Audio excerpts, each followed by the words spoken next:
অস্মিতা মল্লিক। আমি হিঙ্গলগঞ্জ মহাবিদ্যালয়ের ইতিহাস বিভাগের সহকারী অধ্যাপিকা। আজকে আমরা পুরো ইতিহাস বিভাগ, আমাদের 27 জন ছাত্রছাত্রী, আমরা পুরো সকল অধ্যাপক অধ্যাপিকা চলে এসেছি আজকে ধান্যকুড়িয়া রাজবাড়িতে, এবং এটি আমাদের শিক্ষামূলক ভ্রমণের একটি অংশ। আমরা সকালবেলায় এসে উপস্থিত হয়েছি প্রথমে ধান্যকুড়িয়ার গায়েনদের রাজবাড়িতে বা জমিদার বাড়ি আমরা বলতে পারি। সেই গায়েন জমিদার বাড়ি দেখার পর আমরা চলে গেছিলাম বাগান বাড়িতে আমরা দেখে নিয়েছি ইউরোপিয়ান ক্যাসেল, এবং প্রতি মুহূর্তেই যে ইস্ট ইন্ডিয়া কোম্পানি যে একটা সময় এখানে ছিল এবং তাদের সাথে যে ধান্যকুড়িয়ার একটা নিবিড় সংযোগ ছিল ব্যবসাকে কেন্দ্র করে, সেটা কিন্তু প্রতিটা আর্ট অ্যান্ড আর্কিটেকচার স্থাপত্যের মধ্যে কিন্তু খুব ভালোভাবে প্রকাশিত হচ্ছে। এবং অবশেষে আমরা এসে পৌঁছেছি সাউদের রাজবাড়িতে বা জমিদার বাড়ি আপনারা বলতে পারেন। আপনারা দেখতে পাচ্ছেন এটি 300 বছরের পুরনো একটি জমিদার বাড়ি।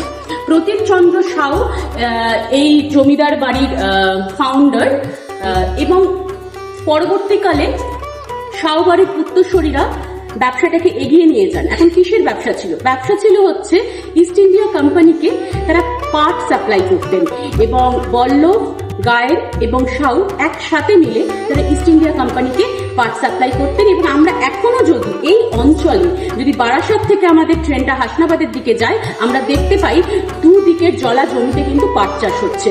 তো এই জায়গাটা ইউরোপিয়ানদের জন্য, মূলত ইস্ট ইন্ডিয়া কোম্পানির জন্য, ব্যবসার জন্য ছিল অত্যন্ত লাভদায়ক একটি জায়গা, এবং তার জন্য কিন্তু তৈরি হয় মধ্যবিত্ত জমিদার শ্রেণী, এবং তারই ফসল হিসেবে আমরা দেখতে পাই এখানে এতগুলো জমিদার বাড়ি।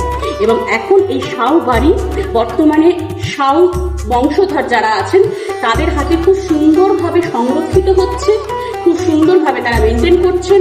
এবং এখানেই আমরা আজকে আমাদের দুপুরে যে মধ্যাহ্ন ভোজন করে নিই, অত্যন্ত আনন্দের সাথে আমাদের পুরো দিনটা কাটে। ছাত্রছাত্রীরা একটা ইতিহাসের যেন আমরা পাতায় পৌঁছে গেছি। সারাটা দিন অসম্ভব ভালোভাবে আমাদের কাটলো। আমি সকলকেই বলবো, যারা ইতিহাসের ছাত্রছাত্রী তারা ধান্যকুড়িয়া রাজবাড়ি না, ধান্যকুড়িয়া জায়গার নাম, রাজবাড়ি 3টে, আসো রাজবাড়ি বা জমিদার বাড়ি এসে দেখো যে ইউরোপিয়ান আর্ট অ্যান্ড আর্কিটেকচার কিরকম ভাবে আমাদের এই বসিরহাট অঞ্চলকে প্রভাবিত করেছিল। নমস্কার।